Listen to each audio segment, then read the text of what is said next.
The dust motes danced in the late afternoon sunbeams slanting across my home office, each one a tiny, glittering world of its own. It was a peaceful, domestic scene. I was supposed to be filling out Lily's first passport application. At 4 years old, she was finally old enough for the trip to see my parents in Italy we'd been promising her. The paperwork was a mountain, but for her, I'd climb Everest.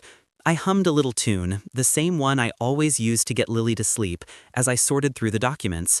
My passport, my wife Sarah's, and the crisp, official-looking copy of our daughter's birth certificate. Everything was routine, a simple box-ticking exercise. Name, Lily Grace Thompson. Date of birth, April 12th. Place of birth, St. Mary's General. Mother's name, Sarah Ann Thompson. Father's name. I blinked. My eyes scanned the line again. And again. Father's name. The box next to it, the one that should have held my name, Alexander James Thompson, was starkly, terrifyingly blank. My breath hitched. The humming stopped. The peaceful office suddenly felt like a vacuum, sucking all the air from my lungs. It had to be a mistake, a clerical error, a smudge on the copy. I held it up to the light, my hand trembling so badly the words blurred. No smudge, just an empty white space where my entire identity as a father should have been. My heart began a frantic, panicked tattoo against my ribs. A cold dread, slick and oily, seeped into my veins. This was impossible. I was there. I remembered every second of Lily's birth. I held Sarah's hand until my knuckles were white. I cut the cord. I was the first person to hold our daughter, her tiny, perfect fingers wrapping around mine. How could my name not be there? Sarah? I called out, my voice sounding strained and foreign to my own ears. I walked out of the office, the certificate clutched in my hand like a death sentence. She was in the kitchen, chopping vegetables for dinner, the rhythmic thud of the knife on the cutting board a stark contrast to the chaos erupting inside me. She looked up and smiled, her beautiful, familiar smile that had always been my safe harbor. "Hey, honey, done with the forms already?" I couldn't speak. I just held out the paper. Her smile faltered as she saw my expression. She wiped her hands on a dish towel and took the certificate from me. I watched her face, searching for confusion, for the same disbelief that was consuming me. Instead, I saw a flicker of something else, something I couldn't name. Fear? Guilt? "Oh my God," she breathed, her eyes wide. "They left your name off. Can you believe the incompetence? We'll have to call the county records office tomorrow. What a pain." She tried to laugh it off, a brittle, unconvincing sound. But her hand, the one holding the paper, was shaking, and she wouldn't meet my eyes. "A clerical error?" I asked, the words feeling like sand in my mouth. "Sarah, how does a hospital, a government office, make a mistake like that? They forget to put the father's name on the birth certificate? The father who was in the delivery room, who signed all the forms?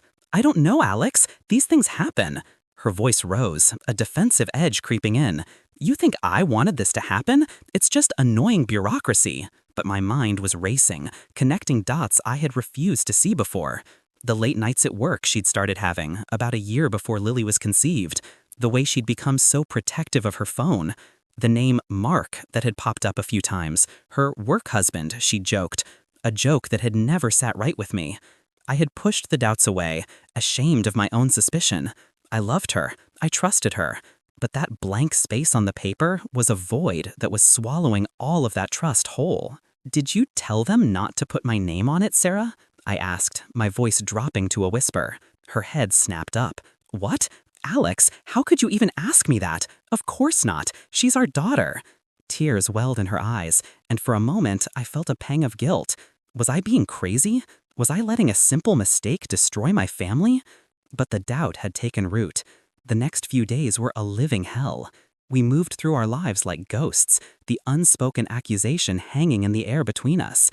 Sarah made a show of calling the records office, complaining about long hold times and being given the runaround. It all felt like a performance. I watched her, this woman I had loved for a decade, and saw a stranger. My world narrowed. Sleep offered no escape. My dreams filled with images of that empty box on the certificate. My work suffered. The only light in my life was Lily. She was a quiet child, diagnosed with a significant speech delay. At 4, she mostly communicated with gestures, single words, and a bright, infectious giggle that could melt my heart. Doctors said she'd talk when she was ready. Her silence had never bothered me before, but now it felt like another secret the universe was keeping from me. When I was with her, building block towers or reading her favorite picture book, I could almost forget. I would look into her eyes, searching for my own reflection, and tell myself it didn't matter. She was my daughter. I was her dad. A piece of paper couldn't change that, but it could. One evening, unable to bear the pretense any longer, I did something I thought I'd never do. I waited until Sarah was in the shower, and I picked up her phone. My hands were slick with sweat as I guessed her password. The third try, our anniversary, worked. My heart sank. It felt too easy, another sign of her carelessness, or perhaps her arrogance. I went straight to her messages with Mark.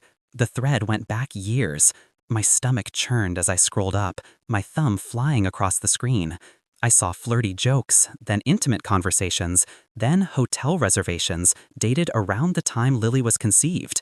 And then I found it. A conversation from the day after Lily was born. Mark: "How are you? How's the baby?" Sarah: "We're okay. She's beautiful, but I feel so guilty. I did what we talked about. His name isn't on the certificate.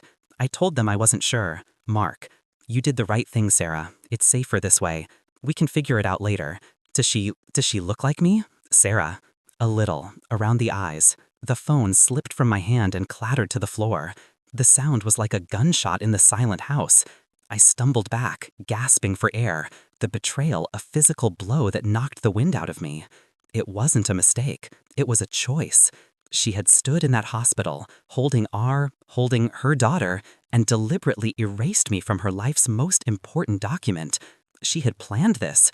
She had looked me in the eye for 4 years and lied. I didn't confront her that night, or the next. What was there to say? The truth was there, in black and white, in pixels on a screen. I was living in a stranger's house, raising another man's child. The love I felt for Lily warred with the poison of betrayal. Was my love for her a lie too? Was it just a role I had been playing? Every time I looked at her, I saw Sarah's betrayal and Mark's eyes. The breaking point came on a Saturday. It was a beautiful, sunny day, the kind of day that felt like a cruel mockery of my internal storm. Sarah had gone out, claiming she needed to run errands. I knew she was meeting him. I had seen the text, but I didn't care anymore.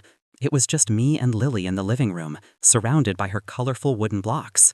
I was trying to build a castle, but my hands were clumsy, my mind a million miles away. Lily was unusually quiet, watching me with a solemn intensity. She picked up a blue block, then a red one, and stacked them carefully. She was so focused, her little brow furrowed in concentration. For a moment, she was just my daughter, and the pain receded to a dull ache. "Dada," she said, one of her few precious words. She pointed at the lopsided tower I had built. I forced a smile. "Yeah, baby girl, Dada's building a castle for his princess." She shook her head, a gesture so clear and deliberate it took me by surprise. She then picked up my phone from the coffee table where I'd left it after checking Sarah's location. Her little fingers, surprisingly deft, swiped across the screen. Before I could react, she had navigated to my photo gallery, to a picture I had taken last week at her preschool's family day. It was a group photo. Me, Sarah, and a few other parents. And Mark. He was a parent there too. A fact Sarah had conveniently failed to mention. Lily's tiny finger tapped the screen, right on Mark's smiling face. She looked up at me, her eyes clear and certain, and then she spoke. Not a single word, but a full 3-word sentence. The first sentence of her life. Dada, Mark, home. Time stopped. The sunbeam, the dust motes, the air in my lungs, everything froze. The words, spoken in her tiny, clear voice, were not a question. It was a statement, a truth she had been holding inside her.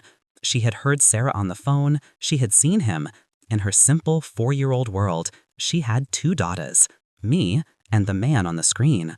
The man who was supposed to come home. The silence that followed was deafening. It was broken by the sound of my own heart shattering into a million pieces. The tears I had been holding back for weeks finally came, hot and silent, streaming down my face. Lily looked at me, her expression turning from certainty to confusion. She reached out and patted my wet cheek with her small hand. When Sarah came home an hour later, I was still on the floor. The blocks were scattered around me. Lily was asleep in my arms. I had packed 2 bags, one for me, one for Lily. "What's going on?" Sarah asked, her voice laced with false concern. I didn't answer. I just looked at her. For the first time, she didn't try to lie. She saw the deadness in my eyes, the packed bags, the sleeping child in her arms, and she knew. Her face crumpled. "Alex, I can explain." "She spoke today," I said, my voice hollow. Lily spoke. Her first real sentence. "Do you want to know what she said?" Sarah paled, finally understanding. The truth hadn't come from a DNA test or a screaming match. It had come from the innocent mouth of the child she had used to deceive me. I didn't let her explain. I didn't want to hear the excuses or the apologies. I stood up, holding Lily tightly against my chest. She was warm and real, the only thing that mattered. "She is not his daughter, Sarah," I said, my voice shaking with a quiet rage I never knew